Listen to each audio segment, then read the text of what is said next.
Hi guys! Good morning. Hindi na pala good morning kasi mag-aalas 12 na. Ayan, kung napansin nyo, nakaligo na ako, di ba? Nagligo ako ng maaga. Di ba sabi ko nun sa video ko na gabi ako naliligo. Binago ko na ngayon, sige, agahan natin. At sa napapansin ninyo ay hindi pa rin yung boses ko. Inuubo pa rin ako.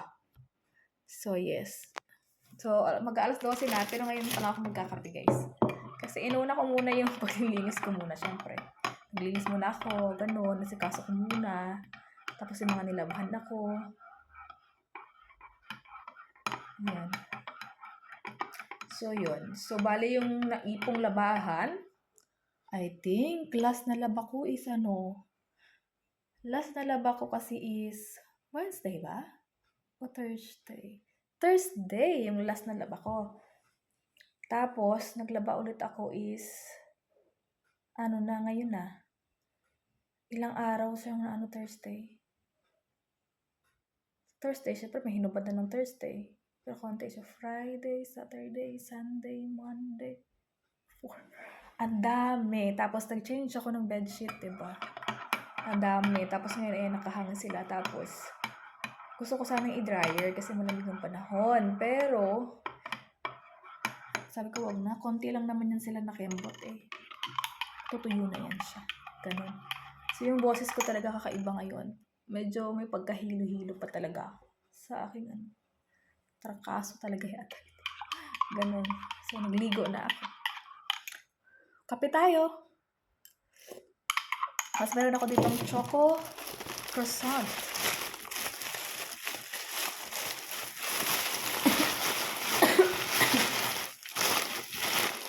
Pero sabi, wag daw muna ako magkakape. Charot. Charot. Hindi kasi daw, kasi nga sa sa lalamunan. Charot. May mga, yung iniinom ko kasi guys, yung ginger lemon tea. Meron ako ditong croissant. Balik kagahapon pa ito. Tingnan nyo. Diba? O chocolate pa ito. Diba? Ito tamis.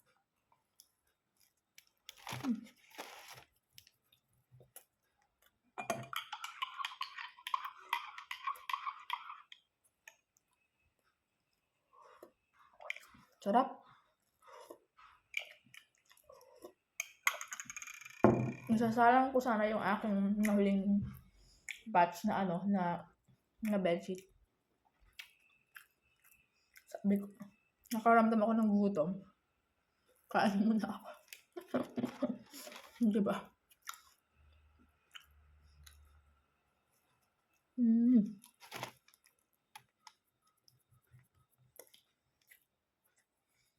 Tapos pala guys, na ako. Nilapos ko yung aking meron akong konting design na Christmas. Pang Christmas. Pakita ko sa inyo mamaya. Sa center table. Hi guys! Nandito pala ako ngayon. Nakita nyo na ngayon yung outfit ko sa salamin dyan. Nandito ako sa elevator. May elevator yung aming Pupunta ako ng baba kasi nga nandun yung labahan. So, ilipat ko na sa driver. Finish. Oops. Time to put in another place. Oh. Smells so good. Oops.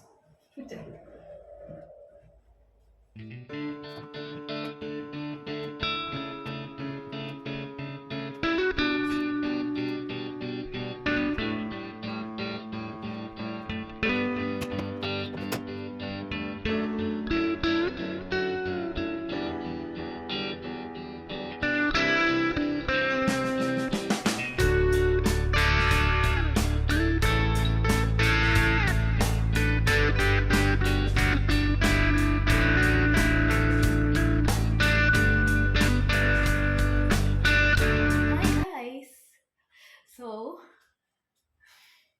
kanina pa pala ako dito nag-aayos-ayos ng aming pantry, charot, ng aming kitchen. Kasi, meron akong nakuhang shrunk. So, yun. Ano to guys? Ano to? Empty to. So, dahil empty siya, kailangang lagyan.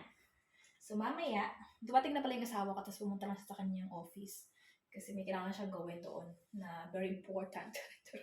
Ayun, tapos, pagbalik niya mamaya, kami naman ay mag-grocery para dito. So, ngayon, patuloy natin ang paglilinis, guys. So, inaayos ko lang itong mga to dito, na mga bagay-bagay, kung saan ilalagay. So, yun.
My God, yung boses ko talaga. So, tapos na ako maglinis at mag-organize. So, papakita ko na lang sa inyo sa susunod yung mga dito kasi nga, mag-grocery pa kami. Mamaya, pagdating ng aking jusawa. So, yun. And, nilinisan ko lang tong, yung hugasan ko lang tong pinagkiinan ng asawa ko pagdating. Oops. Ito lang naman yun, no? Lagyan natin nag-oven ako ng baguette. Ayun lang naman ang gusto niyang kainin. So, yun, naghuhugas lang ako. And then, parang malapit na matapos yung dryer ko doon. Kukuhanin ko lang. Ganun. Tapos, tutupiin. Ganyan. So, yes. Pakita ko pa sa inyo, nakalimutan ko. Ito yung aming a little bit of Christmas decor at the moment. Wait. Ayan. Di ba ang cute niya? Chararararat, boom. Ano yan? Tawag nito? Recycled. Charot. Kasi itong nilagyan ko na yan is galing yan sa aking mother-in-law. Nung last Christmas na binigay niya dito sa bahay namin, may ano yan, fresh na bulaklak. So, as in natuyo na siya, na ano na siya, gano'n. So, yun. Ngayon naman ay ayan, nilagay ko dito yung ano, sa gitna. 'Di ba ang ganda? Ang ganda nitong ano na 'to, ito, na naka-wood. Tapos ayan, oh, naka-ano kami 'di ba, naka-star, oops. Ayan naman, binili yan ng aking asawa. Binili namin yan nung pumunta kami sa Hagibaw. Hagibaw, basta gano'n. Naka-sale siya, naka 20% siya. So bili ko yan ng ano. So, 'di ba sabi ko ilalagay ko sa lamesa nga. So, napunta nga siya sa lamesa. So, ayan. Yun. A little bit of our Christmas decor. Ayan palang Christmas decor. Ano ng Christmas namin. Ganun. Christmas ng ano. Basta ganun. Ayun pa lang. Tapos nandito yung aking labahan. Oh. Diba? Nasa loob siya guys. Kasi ano. Pero ano, konti lang naman kasi ito nakabukas yung aming ano. Pero nyo guys pala yung aking ano doon ng bulaklak. Diba? Nag-iba na yung mga dahon niya. Pati dito sa kabila. Ganyan. Kasi nga paano na sila. So, ayun. Yes, and I am waiting for my labi-labi at kami ay aalis na. At kami mag-grocery. And I will see you guys in our next one. Thank you so much for watching. Ayan, kahit na yung boses ko ay kakaiba pa kasi inuubo pa rin talaga ako. Pero, thank God, wala nang lagnat. Ganyan. So, ayun. Thank you so much guys for watching. And I will see you in our next vlog. Always smile. God bless us all. Tschüss. Mwah.